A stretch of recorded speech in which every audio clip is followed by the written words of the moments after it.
Hey, it is your buddy, Peace and Harmony with you here today. Much love going out to all the beautiful, empowered harmonizers. We are zooming in and focusing in on a great viewer question, and that is to discuss how do you sort of break through a betrayal bond where you felt betrayed by someone and you sort of you don't feel that you have closure. You feel that you're sort of still in a hurt or tender moment, and even though this person has betrayed you, perhaps they are a pathological liar. They have cheated behind your back. They have disrupted your business, your economy, or your workplace, or they have, done something to disempower you in your family, not give you respect, and you feel an ongoing sense of injustice or unfairness, and you feel that, you have sort of a trauma bond, which is now you're loyal to a hurt within you. How do you break free when you have sort of been betrayed by somebody and you still feel a need or a desire or a compulsion, or for what a lot of people becomes a feeling of an obsession? It becomes very unhealthy then, that they then want to get free from the feeling of wanting to keep either that problem and release it from their life, or whether they want to keep the problem going, and they sort of mull it around in their mind for months, if not years. Why did this happen? What can I do to change? They're asking the same questions, and they stay in the same rut. So if you have been betrayed and you're sort of looking to, sometimes people go a number of directions. They want to have a all-out, blowout confrontation with that individual, either, or a series of individuals, or maybe it's at your workplace, something like this, where they feel a need to confront, to have an all-out spat, to yell at the top of the lungs, shake their arms, jump up and down, and oftentimes that only drives, the hurt deeper.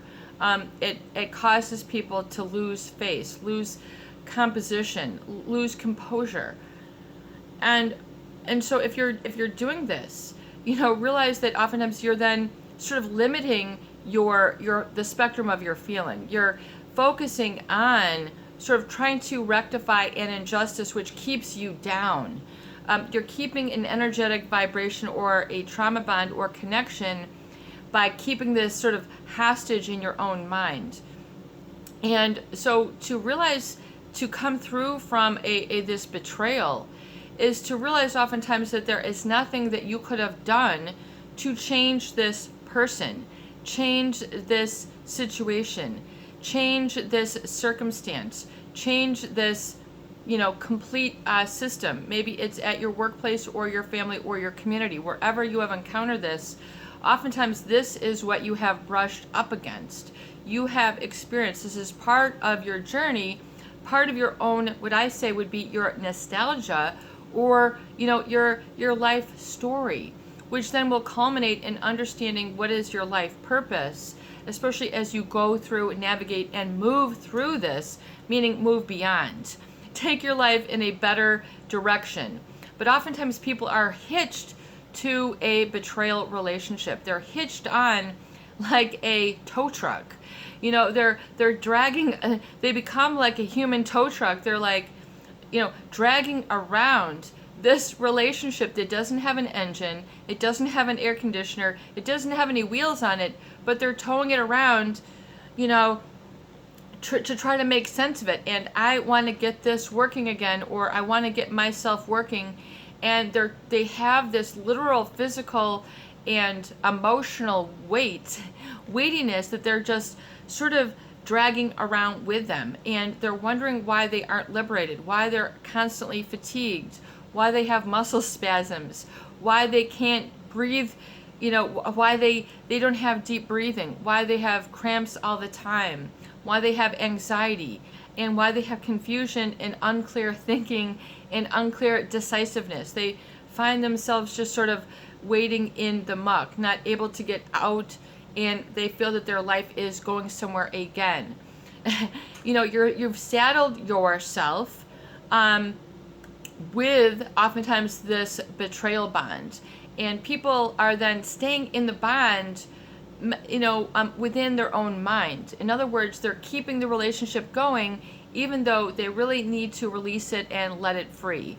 Let it go. Even though, people then will hold on to it though, because I have not settled the score. I don't look good to this person's mind.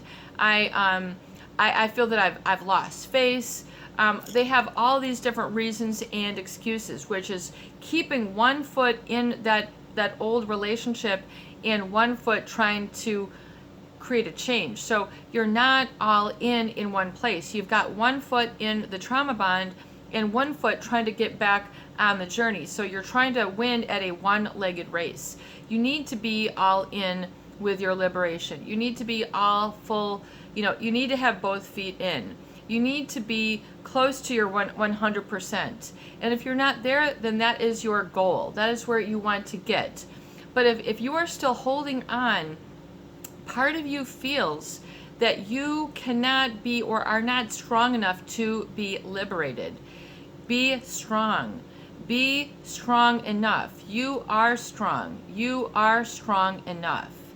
You've got this. You can do this. But oftentimes people are so afraid to unhitch the baggage from the past because they feel that they would be lighter, that their life meaning would change, their I am would change, and as a social being, oftentimes they feel that they don't have sort of their everyday social connections, that they might have to change or adjust. If this is the case, then yes, you can change and you can adjust. That is an opportunity. That is not a death sentence. It is a life liberating sentence. But you have to look at the reasons. Why are you staying clawed onto this past? Why are you dragging it around like 75 pounds of chicken, like Oprah did to demonstrate when she went through her huge weight loss? She's like, I remember back in the day, was it maybe, when Oprah was talking about her weight loss. I think this is when she first started her channel, and she lost like 65 or 75 pounds. And she was looking great, but she also had a very large black garbage can with 65 pounds of chicken on it, and she pulled it across the street. She's like, I can barely lift this up, and that is what the stress that you're putting on your physical body when you're way overweight, and so she did this to like demonstrate this. And this is also like an equivalent to, I would say, to an emotional weight, where you are pulling this around, like an anchor, like an anvil, like a death sentence that people have, continued in their life. It's like, you got to sign yourself off free. Like, this is your go out of jail papers. Sign the papers today. I am not, I am set free from jail. I am liberated from this traumatizing experience.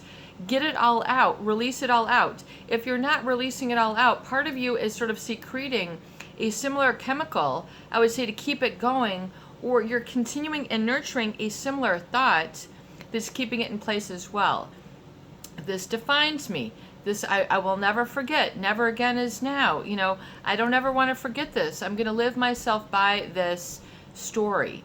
So to what degree is your story keeping that trauma bond in place, keeping that heavy weightedness and your I am in place? To what degree are you afraid to sign your own papers? I am free, I am out of jail, and I authorize this change. Authorize this change to yourself. Like, literally get out a piece of paper. I am free. I am liberated. I am no longer in the prison of this relationship, of this betrayal. I am no longer, behind the bars. Sign off on it. Can you do that today? Can that be liberating for you? Can you handle the liberation? Can you handle the happiness? Can you handle the smile? Can you handle the broadness? Can you handle your life story without this life sentence burdening you? Or to what degree are you criminalizing yourself or inhibiting and restricting yourself according to these tenets that you feel have enslaved you, enjailed you, limited you? Do you understand what I'm saying? I mean, can I get a yes? Just, can anybody give me some feedback here about how you feel, and really unlock yourself, unshackle yourself, open the door and step out. Open the door and make a step. Step into your new broadened awareness of life and your new heightened awareness of how high and how wonderful your life can go. And it might be a different story. In other words, before in the trauma bond, or before in the relationship that has betrayed you and sort of gotten you stuck for wanting to resolve it with this person or call them out, put their dukes up, whatever it is, call them to task, tell them, give them a mouthful, whatever, to what degree is that a life choice that is keeping you back down and inhibited? So only and you do know, and you have to acknowledge that, like in the privacy of these videos. You might not be able to acknowledge that if you don't do the work, if you don't do the reflection, if you don't do these sort of understanding and look at and unpack things like we do here on the channel. Be willing to liberate and say, I have the key. The betrayer does not have my key. A lot of people are holding this other person hostage as if they have the key to unlock their happiness, their feeling of being okay, their feeling of being empowered, or you finally get it, you finally understand where I'm coming from, I told you so, whatever it is you want to launch into when you talk about the relationship. So why don't you write your own freedom papers today? Why don't you sign yourself out of jail and give me a high five? This is your buddy, Peace and Harmony, with you here today, and I hope you know that you hold the key. And I hope that these videos do help. Please share, please subscribe, and for goodness sake, please donate for more great tools, videos, discussion, and support. You are liberated. You are free. You have your I am. To what degree are you still holding another individual, sort of an authority over you, or a specific lifestyle over you that you have grown out of and you are moving beyond? To what degree can you embrace and acknowledge and embrace that transformation and that desire within you? And to realize that the person who oftentimes is the betrayer has that authority over others, that only I can release you, or that there's a certain connection that people feel tied to, that they will be forever scarred. That is not the case. You can proclaim your freedom as soon as you feel it is so. Have a beautiful day. Peace be with you.